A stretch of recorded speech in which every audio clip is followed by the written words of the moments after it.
This is a demo on the Tascam DR-70D recorder, and I just want to go over the basic setup and how to get started.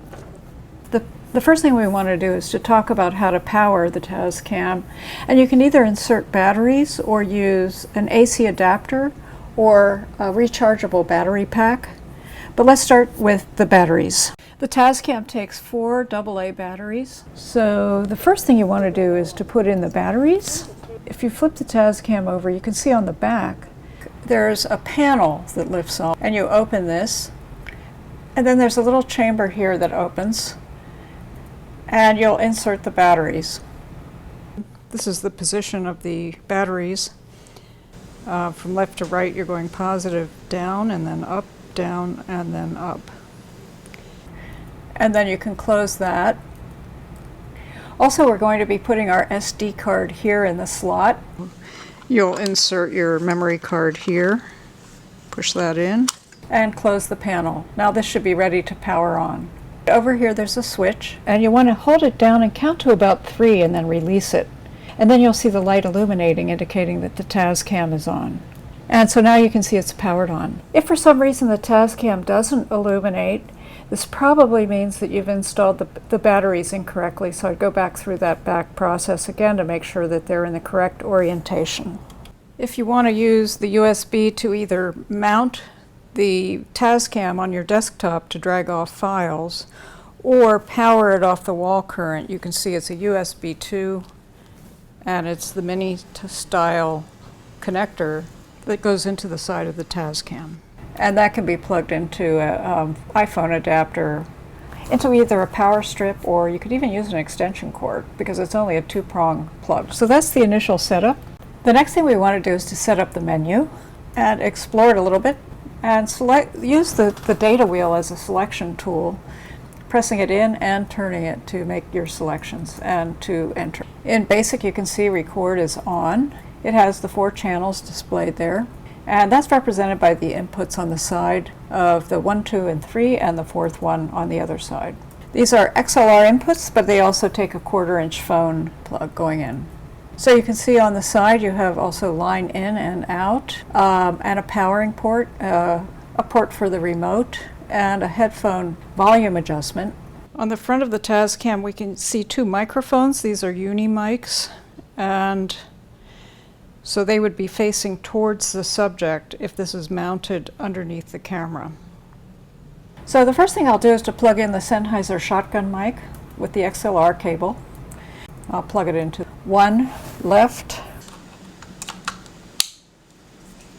One of the advantages of the Tascam is that it has a little lock on the XLR jacks that snap, and also you have to push to release. So inside of the shotgun you can have a battery and use it without phantom power, or you can remove the battery and run the shotgun mic off of phantom power. So it's not required to use a battery. If you want to just run it right off phantom power, you can set it up that way too. To turn phantom power on or off, go into input, and you can make the selection at the input. Here you can see that the input gain on channel 1 is mic phantom power. So if we wanted to change that, we can click over. We just hit enter, and then we can scroll down or up. We have the choice of line, mic, or phantom power. And I want to leave phantom power on. Let's go to recording, and the file type is 2mix. So that gives us the 2 channels on the mix. Or we could have stereo or mono. If we have mono, it's only going to come in one ear, and it will only be on one channel. So let's put it to mix, 2mix. Now we're seeing that when I'm speaking into the microphone, which is a Sennheiser shotgun microphone, it's coming in, it's indicating channels 1 and channel 2 with phantom power. The mic is actually only going into channel 1. But it's set to 2mix rather than stereo or mono, so we're getting each side has a channel. So the signal is coming into channel 1 and channel 2 through the one input, but You'll be able to hear it in both ears of your headphones, and you'll also be able to hear it right and left in the timeline of your editing.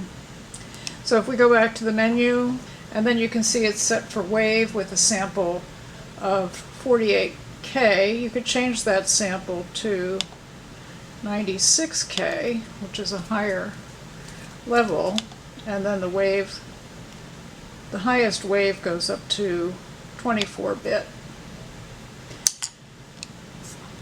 Let's see what else we have in the menu. The slate. You could turn the slate so that it goes on the head and tail, which will give you a tone volume of -12 dB. And that means that you can set basically a reference tone so that the rest of your recording would be set to that by a mixer or by you in editing. If you want more information about the menu settings and the details, there'll be another video or plenty of videos online to cover that. When you want to adjust the level, you go to the number of the port that you're recording on and increase the volume to get a level. These knobs on the side are level controls for each of the 4 inputs, for each of the 4 mic inputs. And that's for audio 1, 2, 3, and 4 that are on the side here. And we're coming in on 1. When you want to go into record, you're hitting this button here, and then the record button lights up. And you can also mount the Tascam DR-70D on top of your tripod underneath the camera. You can see the fittings on the bottom and top of the camera for that. What you can do is, it has a little screw that can go into the base of your camera, and on the other side, on the bottom, that can go into your tripod. So this can be seated in between the tripod and the camera and have it nicely set up there for you to be using. Or you can carry it over your shoulder and use the Porta-Brace carrying case, which is very nice, and monitor that way. Gives you the flexibility of also handheld or moving around, or if you have a separate sound operator.